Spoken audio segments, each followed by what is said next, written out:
Lucas capítulo 24, a partir do versículo 13, e diz assim a palavra de Deus: Naquele mesmo dia, 2 deles estavam indo para um povoado chamado Emaús, a 11 quilômetros de Jerusalém. No caminho, conversavam a respeito de tudo o que havia acontecido. Enquanto conversavam e discutiam, o próprio Jesus se aproximou e começou a caminhar com eles. Mas os olhos deles foram impedidos de reconhecê-lo. E ele lhes perguntou: sobre o que vocês estão discutindo enquanto caminham? Eles pararam com os rostos entristecidos. Um deles, chamado Cleopas, perguntou-lhe: você é o único visitante em Jerusalém que não sabe das coisas que ali aconteceram nesses dias? Que coisas? Perguntou ele. O que aconteceu com Jesus de Nazaré? Responderam eles. Ele era um profeta, poderoso em palavras e em obras diante de Deus e de todo o povo. Os chefes dos sacerdotes e as nossas autoridades o entregaram para ser condenado à morte e o crucificaram. E nós esperávamos que ia trazer a redenção a Israel. E hoje é o 3º dia desde que tudo isso aconteceu.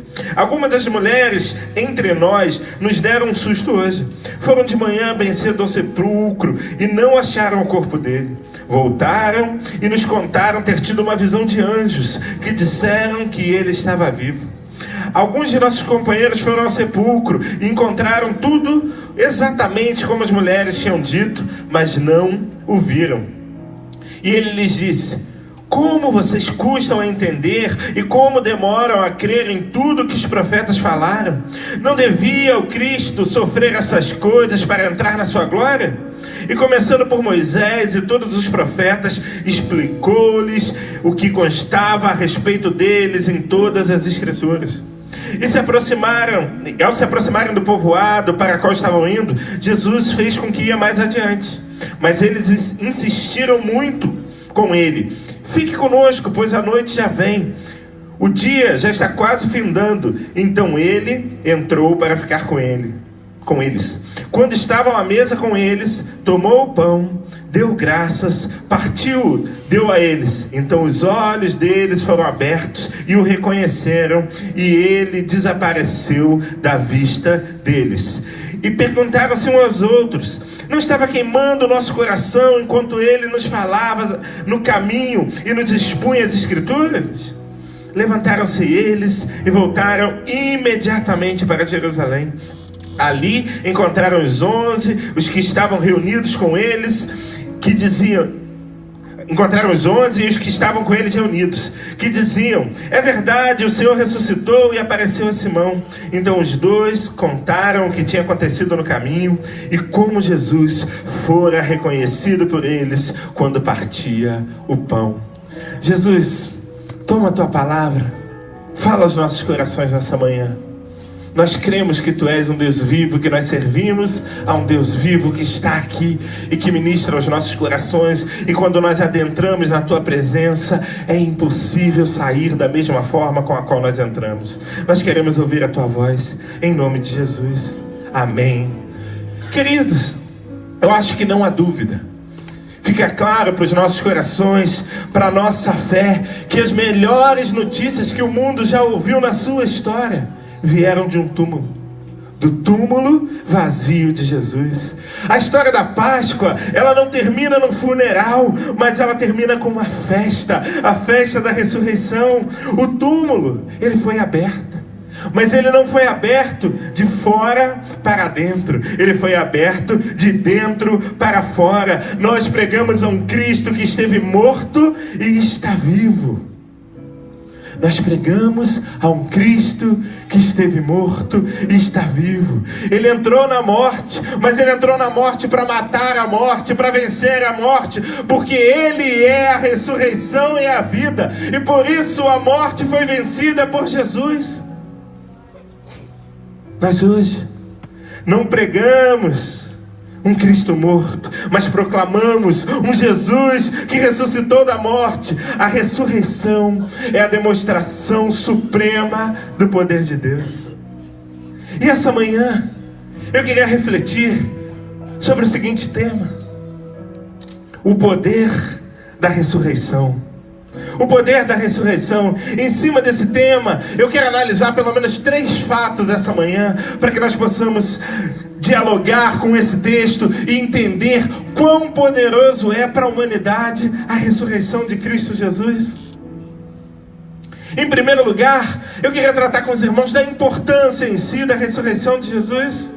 Nós precisamos chegar à seguinte conclusão: ou a ressurreição de Cristo é uma das fraudes mais bem elaboradas, mais maldosas da história, ou então ela é o fato mais extraordinário que já aconteceu na história da humanidade.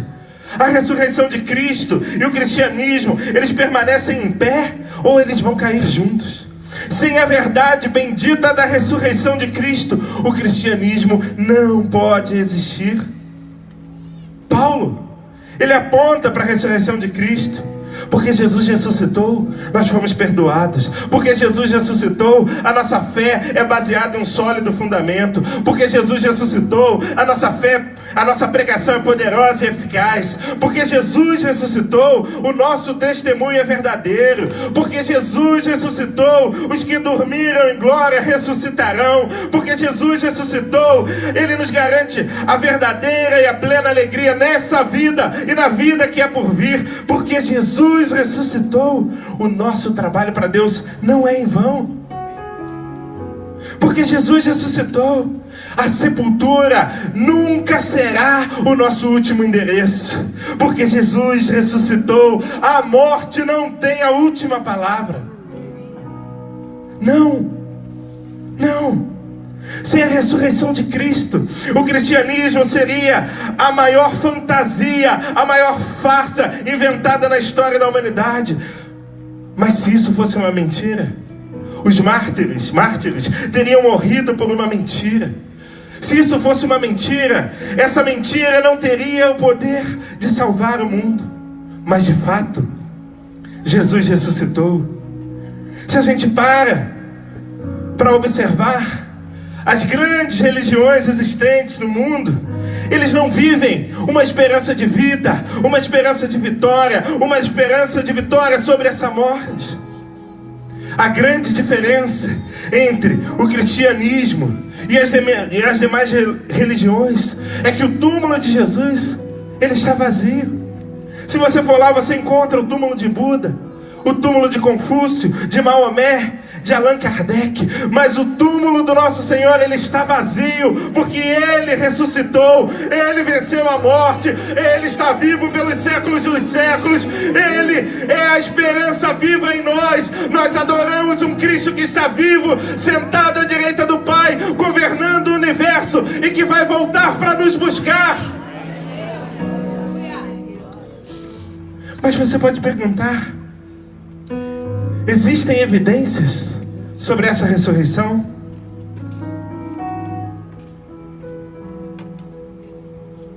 Sim, existem evidências.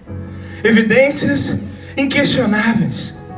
A ressurreição de Jesus é um fato amplamente provado. Eu já contei isso aqui, eu sou advogado. E nós temos diversos tipos de prova aceitas num processo, e uma dessas provas é a prova testemunhal. E milhares de testemunhas relataram sobre Cristo ressurreto, sobre Cristo, a experiência que eles tiveram com Cristo após a sua morte. Mas ainda assim, alguns críticos se levantam e tentam desconstruir essa que é a verdade máxima do cristianismo. E aí começam a criar teorias sem lógica, sem fundamento. Não, Jesus não chegou a morrer na cruz. Ele desmaiou, ele desfaleceu. E aí quando ele foi colocado no seu túmulo, e aí a gente precisa pensar, o túmulo daquela época não é como a gente está acostumado hoje, uma gaveta de cimento onde a gente coloca um caixão, ou um buraco na terra que depois é coberta por essa própria terra. Não. Normalmente dentro de uma caverna, um túmulo espaçoso. E eles dizem o seguinte: quando o corpo ali foi colocado, esse Jesus que havia desfalecido, ele recobrou as suas forças e se reanimou. Teorias. Eles dizem: não, Jesus não ressuscitou. Os discípulos roubaram o seu corpo e começaram a propagar uma história de que ele havia ressuscitado. Eles dizem: não, Jesus não ressuscitou. Naquele domingo, as mulheres foram a um túmulo errado, e porque encontraram um túmulo vazio, espalharam essa história. Mas a ressurreição de Jesus está provada pelo relato de muitas testemunhas. Depois que Jesus ressuscitou, ele apareceu a Maria Madalena, às mulheres, a Pedro, a 2 discípulos no caminho de Emaús, aos apóstolos sem Tomé, depois aos apóstolos com Tomé, aos 7 apóstolos no mar da Galileia, a uma multidão de 500 irmãos, a Tiago, a Paulo, a Estevão, a João na ilha de Patmos. Todos estes puderam relatar sobre a ressurreição de Jesus. Mas se Jesus não ressuscitou, porque lá em Atos 2, no dia de Pentecostes, quando Pedro se levanta e começa a pregar, tomado pelo Espírito Santo de Deus, ali o Espírito Santo havia sido derramado sobre a igreja, sobre os discípulos, e ele, tomado de um poder, de uma autoridade, ele começa a pregar. E qual é o tema do sermão de Pedro? A ressurreição de Jesus. Foi sobre a ressurreição. Ele declara: aqueles que vocês mataram com mãos de iníquos, Deus o ressuscitou dos mortos e o fez Senhor e Cristo. Diz esse texto que mais de 3 mil homens se converteram naquela manhã. Se você precisa pensar que a Bíblia não contava mulheres, e não contavam crianças, e não contavam os escravos. 3 mil homens. Se você pega ali, vamos botar que 70%, 80% tinha mais a sua mulher, tinha os seus filhos. A gente pode falar de mais de 5 mil pessoas, mais de 6 mil pessoas ali se converteram a Jesus. Mas se Cristo não ressuscitou, esse discurso de Pedro seria facilmente desconstruído. Bastaria que as autoridades romanas fossem ao túmulo de Cristo, pegassem o seu corpo e iniciassem uma procissão apresentando o Cristo morto, e todo o cristianismo, e todo o discurso de Pedro, e toda aquela pregação teria sido esquecida naquela manhã. Mas por que eles não fizeram? Por uma questão óbvia: porque Jesus havia vencido a morte. Mas a ressurreição de Jesus, ela também é um fato psicológico na essência, um fato psicológico de realidades incontestáveis. Os discípulos, depois que Jesus havia morrido, eles estavam ali acuados pelo medo, pelo desânimo. Eles estavam tristes, trancados dentro de casa, vivendo, sofrendo o seu pessimismo. Mas eles foram poderosamente transformados pela ressurreição. Aqueles que choravam, aqueles que fugiam, aqueles que tinham medo, aqueles que se escondiam, agora eles são testemunhas da ressurreição. Pedro e João, eles vão até o sepulcro. Eles veem os lençóis, mas o corpo não está mais ali. Jesus depois aparece a eles, e os discípulos, eles são tomados de uma ousadia, de uma valentia. Eles se tornam poderosos em seu testemunho. Eles passam a enfrentar as autoridades romanas. Eles já não têm mais medo de prisões, eles já não têm mais medo de açoites. Eles morrem por conta de Jesus, o ressurreto. Toda uma igreja, toda uma geração começa a pregar essa mensagem de maneira corajosa. Mas essa mudança profunda na mente deles, na emoção, no coração, na reação, só se dá depois de ver um Cristo ressurreto. Porque senão, repito, eles não teriam morrido por uma mentira. Mas não, eles deram a sua própria vida, porque eles estavam ancorados em uma verdade que é alicerce do cristianismo: Jesus ressuscitou. A mudança de comportamento dos discípulos é uma prova incontroversa da ressurreição de Jesus. Mas a ressurreição de Jesus também é um forte fato sociológico. Sim, a igreja cristã, ela foi estabelecida sobre uma rocha que é Cristo Jesus. Mas não apenas isso, porque se Cristo tivesse morrido, a igreja tinha acabado. Mas Cristo ressuscitou, e ela permaneceu firme em uma rocha de uma verdade incontestável. Gente de todas as nações, raças, línguas, povos se uniram em torno dessa verdade suprema. E agora, se antes a mensagem de salvação estava restrita, adstrita aos judeus, agora não mais. Agora não importa mais de onde vem, a cor da pele, a condição social, todos fazemos parte de um único corpo, um único povo, que é a igreja de Cristo Jesus, que está aqui reunida. E isso é lindo, queridos. A nossa igreja, às vezes as pessoas olham lá, a Igreja Batista Atitude é a igreja de rico, a igreja de empresário, a nossa igreja, ela começou num colégio municipal, 20 pessoas reunidas, de uma comunidade chamada Tijuquinha, lá da Barra da Tijuca, 20 pessoas reunidas naquele lugar, e a igreja foi crescendo, e o Senhor foi acrescentando aqueles que iam sendo salvos, mas aqueles irmãos não foram esquecidos. Hoje, dominicalmente, sai um ônibus da nossa igreja, e esse ônibus, ele busca os moradores da Tijuquinha, os moradores da Muzema, os moradores do Rio das Pedras, e trazem para a igreja, porque muitas vezes eles não têm condições financeiras sequer de pagar um ônibus, mas porque nós fazemos questão de tê-los conosco. Por quê? Porque nós somos uma só família. Não é o dinheiro que nos separa, não é a nossa condição social que nos separa, não é a nossa formação acadêmica que nos separa, mas há um Cristo que nos une. A igreja é essa realidade sociológica poderosa. O túmulo vazio de Cristo Jesus é o berço dessa igreja. Mas em segundo lugar, o segundo fato que eu quero analisar com os irmãos, o que os discípulos faziam antes do impacto da ressurreição. Terceiro lugar, o que os discípulos, como eram os discípulos antes do impacto da ressurreição?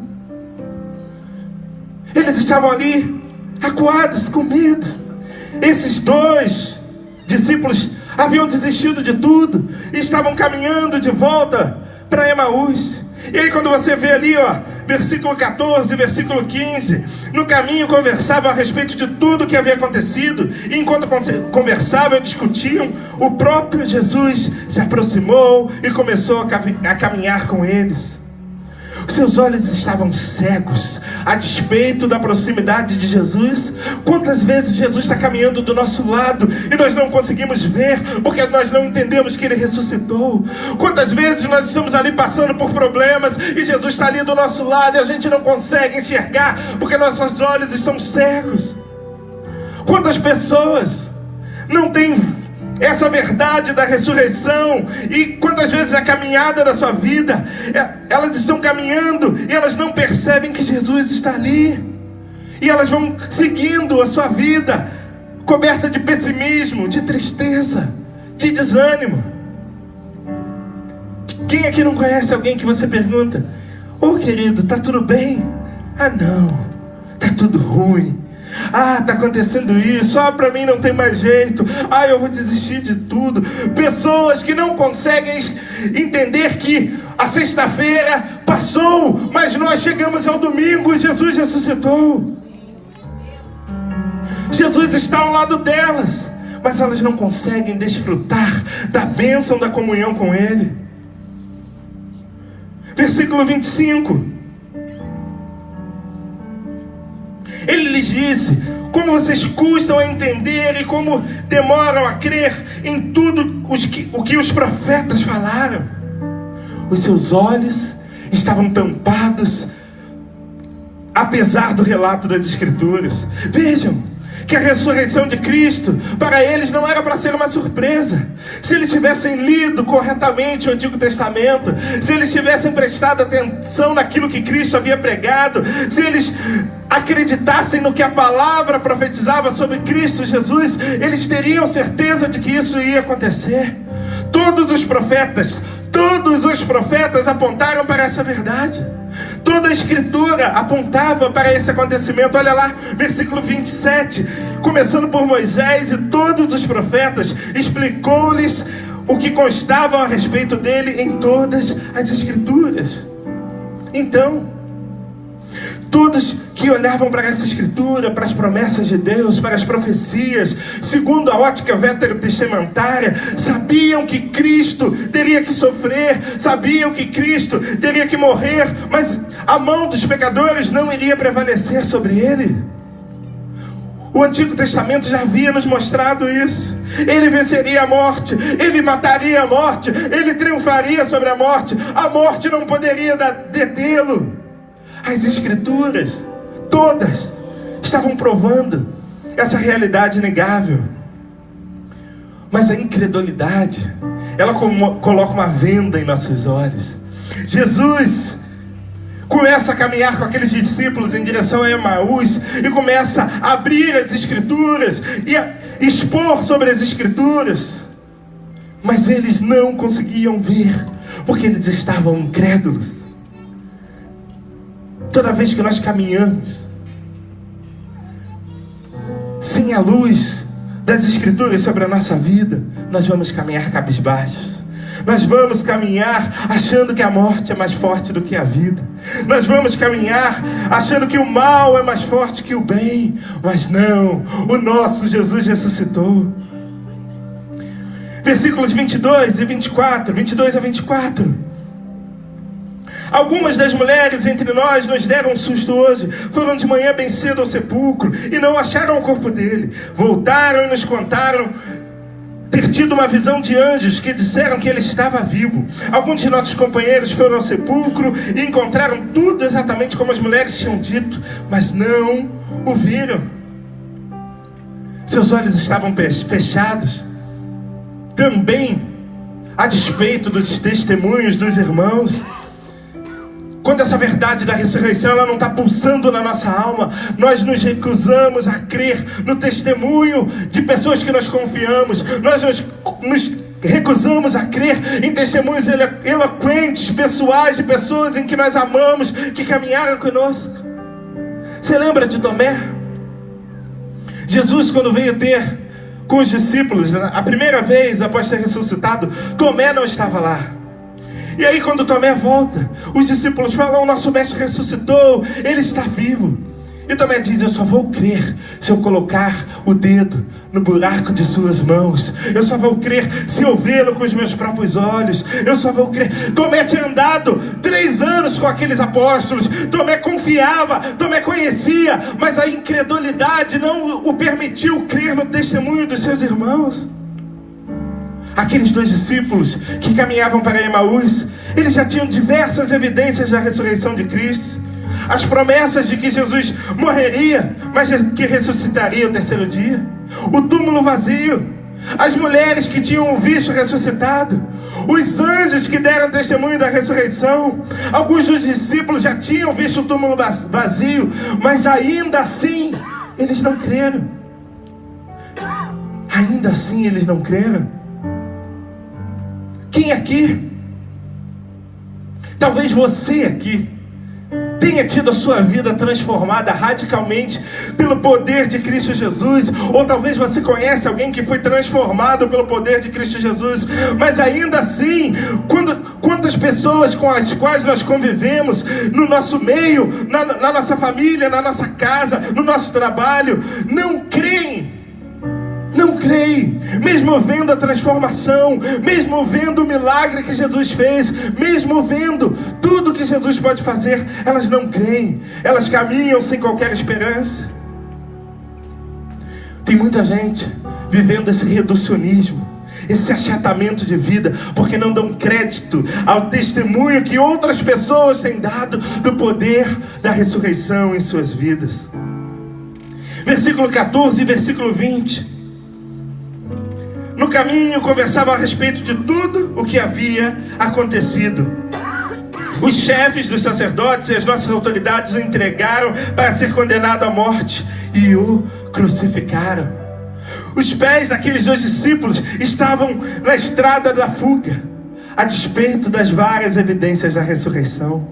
Eles fugiam, eles haviam fugido, apesar das fortes evidências. Aqueles 2 discípulos estavam caminhando de volta para casa, de volta para Emaús. Eles tinham desistido do discipulado, eles tinham desistido do apostolado, eles desistiram de crer, eles desistiram da caminhada de fé, eles botaram o pé na estrada da dúvida, do ceticismo, da incredulidade. Eles desistiram de Jesus. Para aqueles 2 discípulos, parece que a história havia terminado na sexta-feira. Parece que a morte havia vencido. Parece que Pilatos havia prevalecido, que o Sinédrio havia fincado a bandeira de vitória. Eles estavam ali completamente decepcionados, sem esperança, caminhando para o seu passado de sombras. Quando você olha no mapa, Emaús, ele fica a oeste. O dia já estava se pondo. Eles estavam caminhando para o entardecer, para a escuridão. Tem muita gente assim, que só olha para o seu passado, que só caminha para o seu passado, que só consegue se direcionar em direção ao seu passado.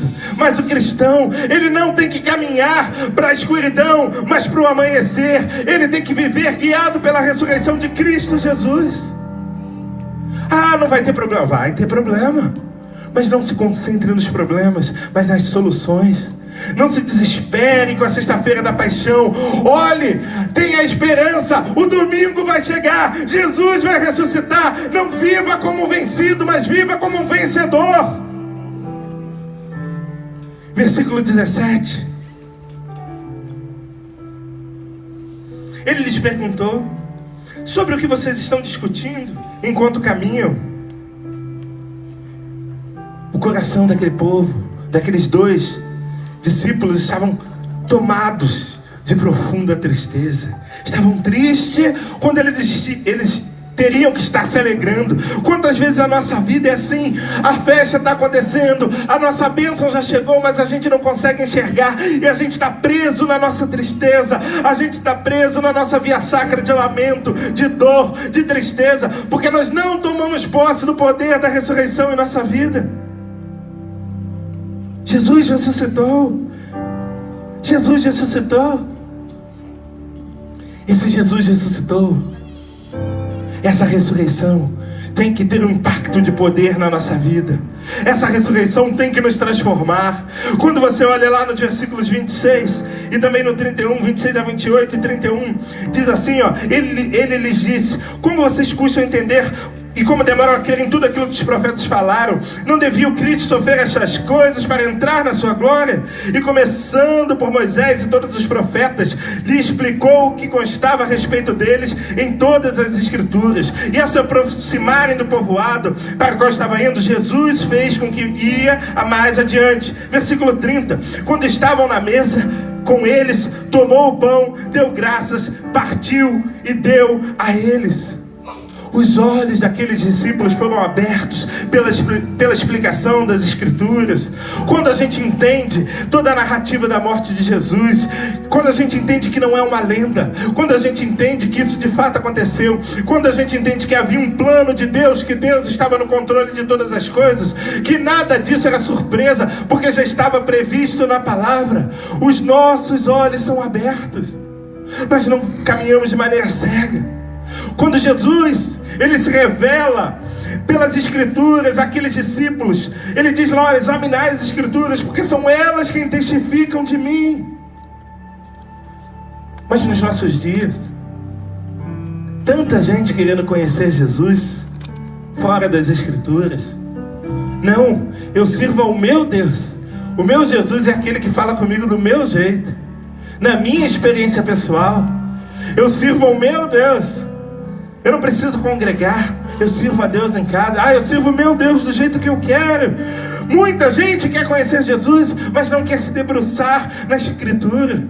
Se você não estuda a Bíblia, você será um crente de olhos tapados. Você vai olhar e não vai enxergar. Você vai ouvir, mas não vai entender. Você vai ter evidências, mas você não vai crer, porque você só conhece a Jesus quando você conhece a sua palavra. Se você quer conhecer mais Jesus, leia as Escrituras. Se você quer a luz de Jesus na sua vida, leia as Escrituras. Se você quer ter mais fé, se derrame sobre a Bíblia, leia as Escrituras. Se você quer ter mais santidade, se você quer ser bem sucedido na vida, Ou você vai abrir a Bíblia e reconhecer que Jesus está vivo, ou você vai continuar a viver a sua vida de preocupação, de tristeza, de desesperança, de incredulidade. Versículos 29 e 32. Mas eles insistiram com ele: fique conosco, pois a noite já vem, o dia já está findando. Então ele entrou para ficar com eles. Perguntaram uns aos outros: o nosso coração não estava queimando quando ele nos falava no caminho, nos expunha as Escrituras? Aqueles discípulos entenderam que seu coração ardia enquanto Jesus estava com eles, enquanto eles estavam em comunhão com Jesus. Você já experimentou isso na sua vida? O seu coração arder enquanto você tem intimidade com Ele, o seu coração pegando fogo enquanto você está ali derramado em oração, enquanto você está ali derramado em adoração, o seu coração ardendo, quando seus olhos estão abertos para ver o que Ele é, o Salvador, a sua esperança, a razão da sua vida. O seu coração tem que começar a arder. E quando seu coração começar a arder, o Espírito vai soprar, vai tirar as cinzas e vai reaquecer a brasa desse fogo santo dentro de você. Nós temos que ter comunhão com Jesus vivo, e quando nós temos comunhão com Ele, o nosso coração arde, o fogo de Deus inflama, há entusiasmo no nosso coração, e quando esse coração arde, acaba a frieza espiritual, o marasmo. Para quantos vir à casa de Deus é algo pesado? Pastor, hoje, pastor Caio, muito chato, não vou não. O culto está muito longo. Não, o Everton tinha que terminar o culto mais cedo. Ler a Bíblia, não. Eu começo a ler, isso me dá sono. Eu vou dormir. Orar, não sei fazer isso não. Eu falo com Jesus todo momento. Afinal, a Bíblia me manda orar sem cessar. Quantas pessoas vivem guiadas por esse ar? Você precisa pedir ao Espírito Santo para que aqueça o seu coração, que traga o fogo do Senhor para a sua vida e que coloque brasas vivas e inflame a sua alma. Quando o nosso coração arde, a nossa vida se torna como um graveto seco para o fogo do Espírito Santo. Mas em último lugar, versículos 36 a 35, levantaram-se e voltaram imediatamente para Jerusalém. Ali encontraram os 11 e os que estavam com ele reunidos, o que diziam: é verdade, o Senhor ressuscitou e apareceu a Simão. Então os dois contaram o que tinha acontecido no caminho e como Jesus fora reconhecido por eles quando partia o pão. Quando os olhos caíram, quando os olhos se abriram, quando o coração se acendeu, a chama começou a arder, os pés voltaram velozes para proclamar a ressurreição. Eles estavam indo para Emaús, eles estavam voltando para casa, eles estavam indo em direção à escuridão. E aí Cristo faz um convite. Eles fazem um convite para Cristo. Eles não sabiam que Cristo era aquele homem que caminhava com eles, mas eles, no seu íntimo, já sentiam algo diferente. Mas apesar disso, eles continuaram caminhando para Jerusalém. Mas no momento que seus olhos se abrem, eles se esquecem de toda a tristeza, de toda a frustração, de todos os sonhos perdidos. Já não importa mais se é tarde, se é perigoso. E imediatamente eles voltam para Jerusalém. Isso é lindo. Quando nós nos encontramos com Cristo vivo, não tem cedo, não tem tarde, não tem dia, não tem noite, não tem lugar perigoso. Você quer ir porque você tem pressa de pregar e de levar a mensagem da ressurreição.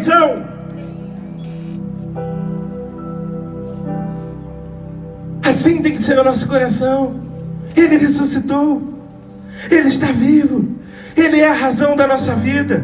Ele não nos frustrou, Ele prometeu e cumpriu, Ele venceu a morte. E aqueles discípulos que caminhavam em direção a Emaús, eles dão meia volta e voltam para Jerusalém, e voltam para Jerusalém, e eles vão dar a sua vida para pregar a mensagem da ressurreição. Eles voltam para dizer que a morte não teve a última palavra, que a última palavra é: Jesus venceu a morte. Mas e você? Como é que você tem caminhado?